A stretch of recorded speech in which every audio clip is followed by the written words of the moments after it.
So today I want to talk about a bill that passed the Georgia State Senate that essentially makes it far more difficult to submit an absentee ballot by eliminating what's known as no excuse absentee voting. This bill in question is Georgia SB 241.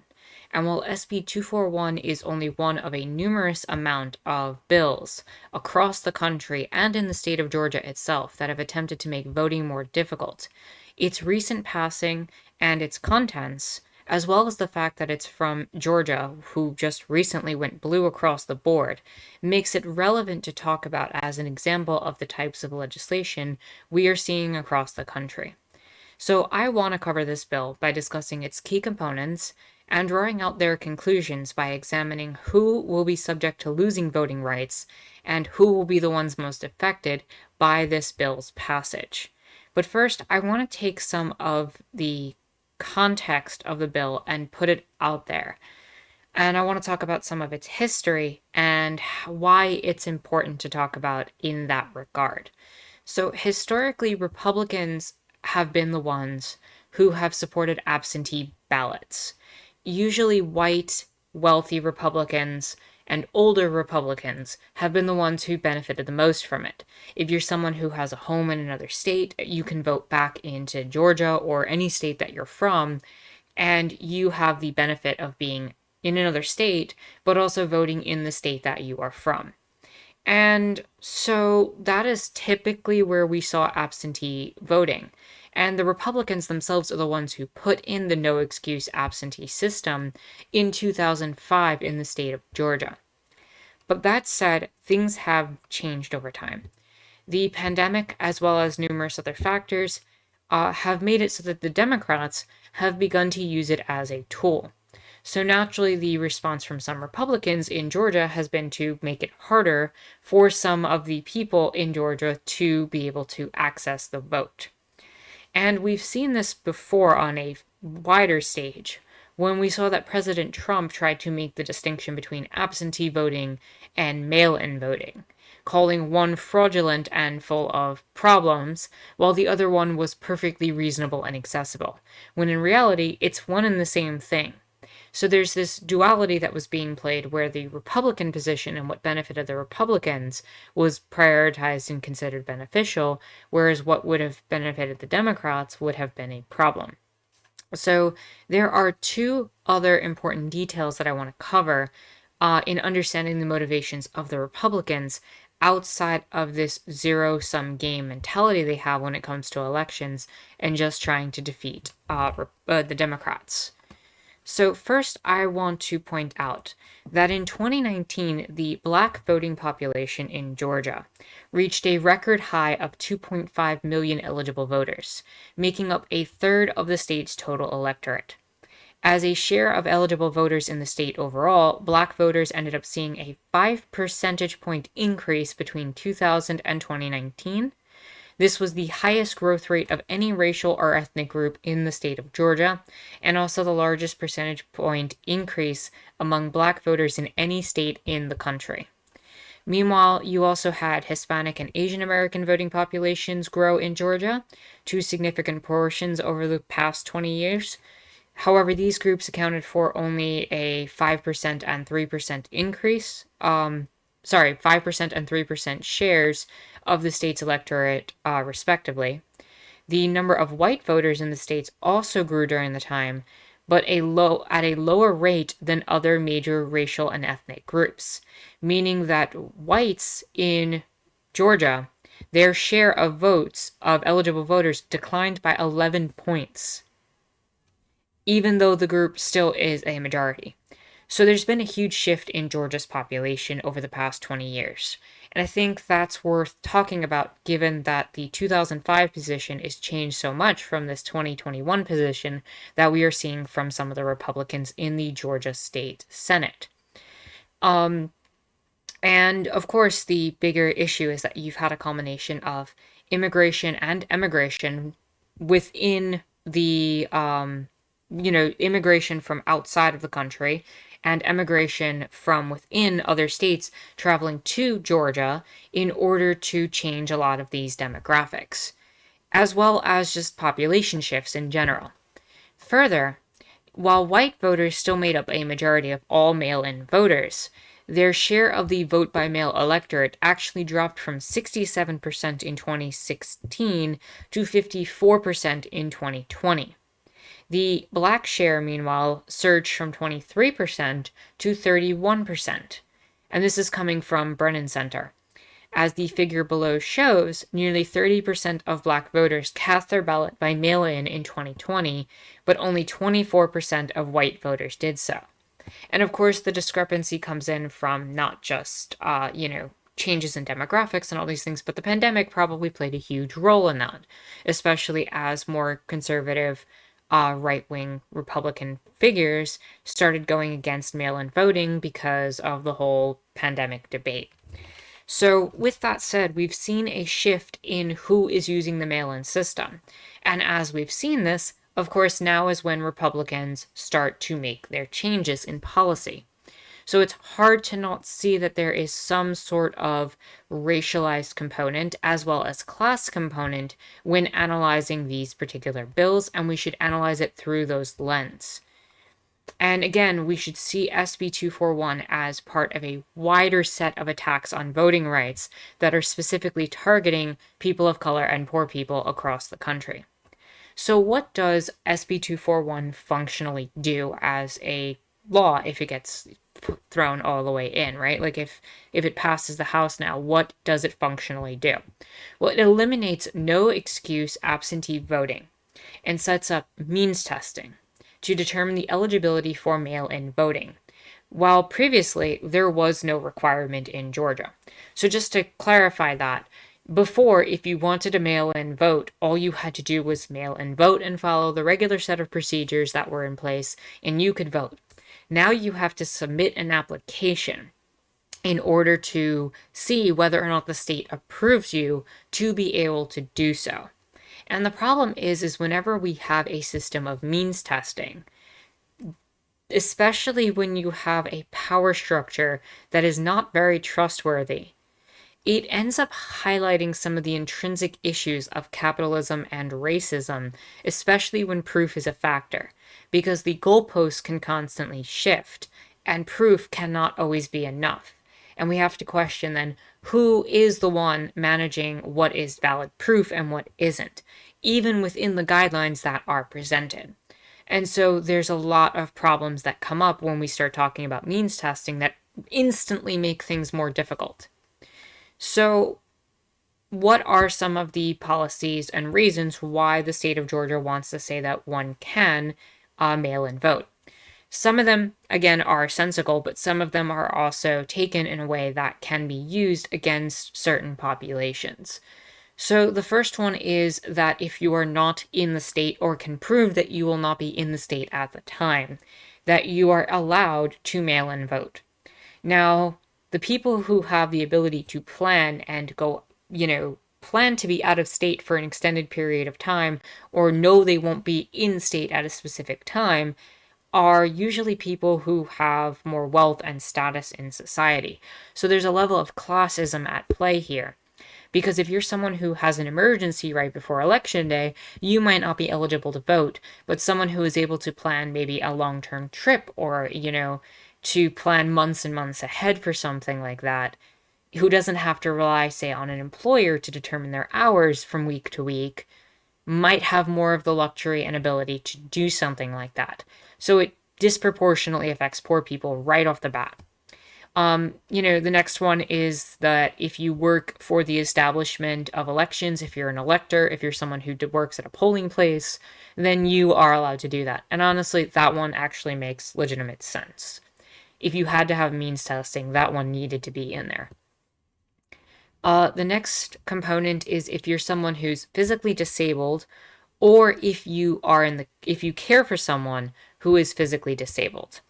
Now, this is an issue because proving disability isn't always available to every single person who's disabled.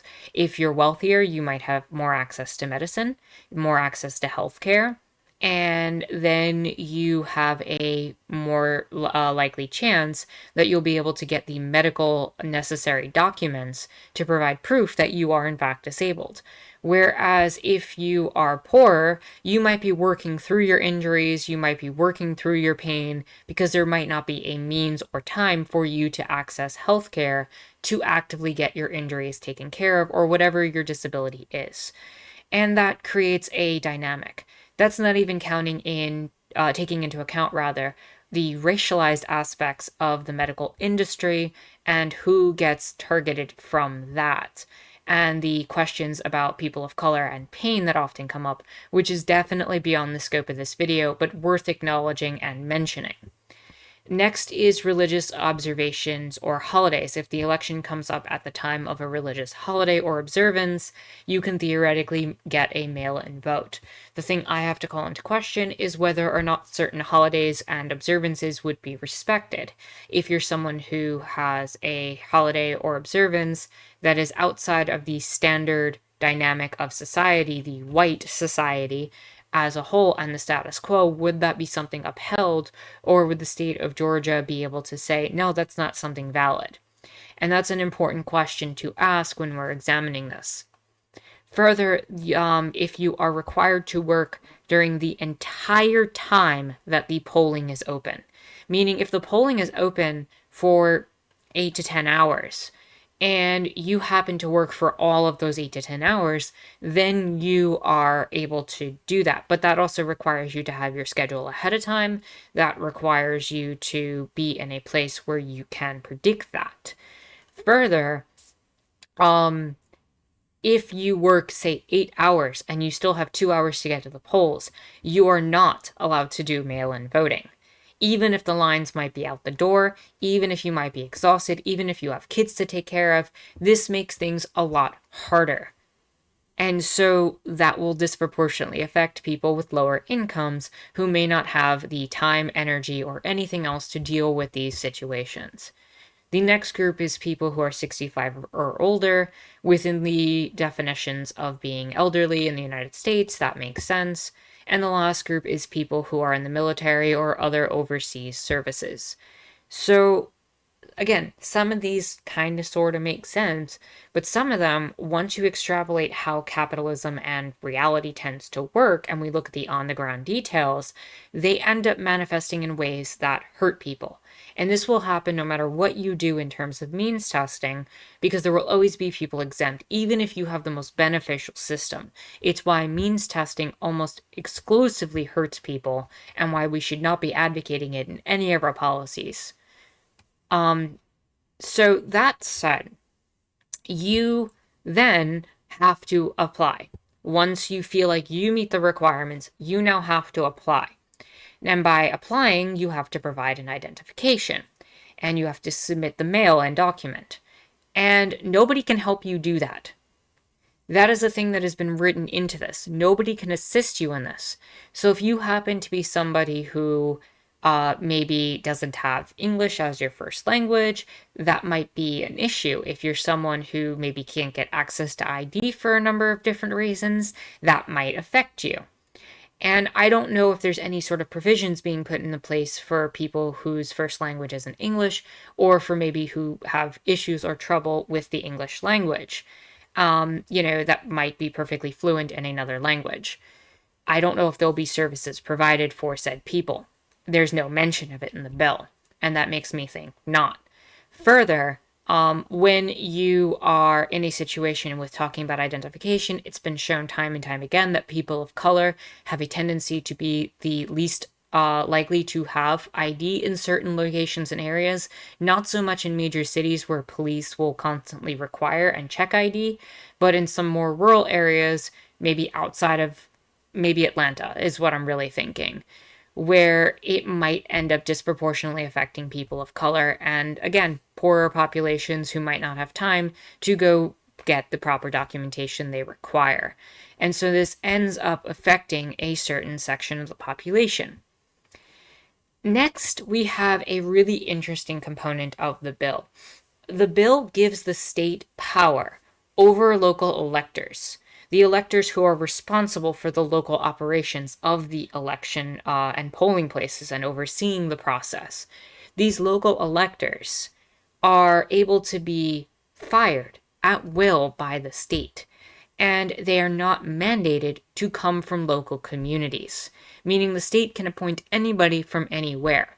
Meaning a primarily black neighborhood could have a white elector put in the posting from outside of the area for maybe a more conservative or honestly a more racist part of the state. And you just take this person that you handpick and you put them in that population, and now they get to control all of the proof and all of the burden that I described before and are in charge of all of the means testing. And so functionally, the state now is legislating its own ability to manipulate the local community organizations and electors by denying them access to having their own community organizers in those positions. And you can do anything with that. That is absolute power. And when you control that and you control the means testing that that person's allowed to use, that's going to provide a lot of issues. And the best case scenario if somebody gets denied is to provide a legal challenge. And legal challenges are long, they are drawn out, and they are exhausting. And so basically, if you put all of this together, you are giving people, whether they use it or not, the capacity to commit to absolute authority over people and who does and who does not get to vote in through the mail-in system. And again, mail-in voting, which was previously no excuse, provided for 30% of the black population in the state of Georgia, meaning those 30% of people are now going to have more difficulty voting in addition to all of the systemic issues that anybody else might experience. So it's going to be a frustrating process. Now, say you submit your application according to this bill and you get it back and you're approved. Now, you've received your ability to vote and you start a whole other process, and the documentation cannot have your pre-existing information on it, which means you need to fill out an entirely different form to vote. And if you mess up a single envelope, you forget to sign something, you don't put your signature in, you put the wrong envelope in the wrong envelope, any number of mistakes that can just happen, your vote can be thrown out. And I think what's most scary about this is when you deliver the vote and you deliver it to a voting center, typically speaking, you would want to have your community get together and you all might vote together, especially if you have something like a Souls to the Polls organization that together gets together for church on Sunday. And, in the aftermath, you talk, or not aftermath, but like after the service, you might get together and all fill out your mail-in applications, and someone from the church would take all the ballots in and mail them in for the community. That is no longer possible because only a very specific set of family members and people who live with you will be allowed to bring the ballots in to the facility. Not a church group, not anything like that. Very specific definitions of family that end up hurting those who might use a Souls to the Polls type situation. And because there are more black churches who use Souls to the Polls rather than white churches, this means a net gain for the Republicans. And that's generally what they're concerned about. What's going to give them power? What's going to let them maintain control? More than anything else. And with no recruitment no requirement that the facilities be open on weekends in the first place from other bills and legislature that has been passed makes it even more difficult, so that even if you did manage to find a way to collect things on Sunday and didn't have these issues, you may not be able to submit them until a different day, which gives times for things to get lost, for things to go wrong, etc. And that's a problem in these communities. And just some other brief examples to go over. It establishes a hotline that allows people to report fraud activity, which can be and has been used on occasions to intimidate voters. It is now possible for anyone to call in and say this group or this person is voting fraudulently, and now that has to be taken seriously. Even though there's been no situation of rampant voting. Now, technically, something like that already existed on the books, but it kind of emphasizes it like right up front in the bill, and it's hard to miss the fact that the idea of Trump and the whole fraudulent voting is very much in the forefront of a lot of Republicans' minds as a tool to manipulate their constituents. Further, this bill prevents mobile polling locations from being deployed unless an existing polling place has been deemed unsafe and, not available. So only in emergency situations, which means that when you used to have polling places go out into neighborhoods to help alleviate the long lines that often can occur in certain neighborhoods, that is no longer going to be accessible and available, meaning that it's going to be, again, that much harder for certain groups to receive access to voting. Further, poll hours can only be extended by a judge, meaning that the areas with long lines might cause issues if you can't extend the hours for the actual polling. So you might get to the line, and I don't know what the specific rules around this are, but you might get to the line and might be denied access to vote just from how long it is.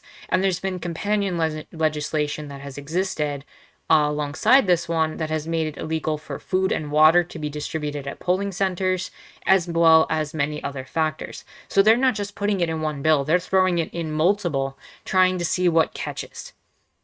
And I think last thing worth talking about is that the House and Senate can vote to suspend emergencies set up by the election, such as a pandemic.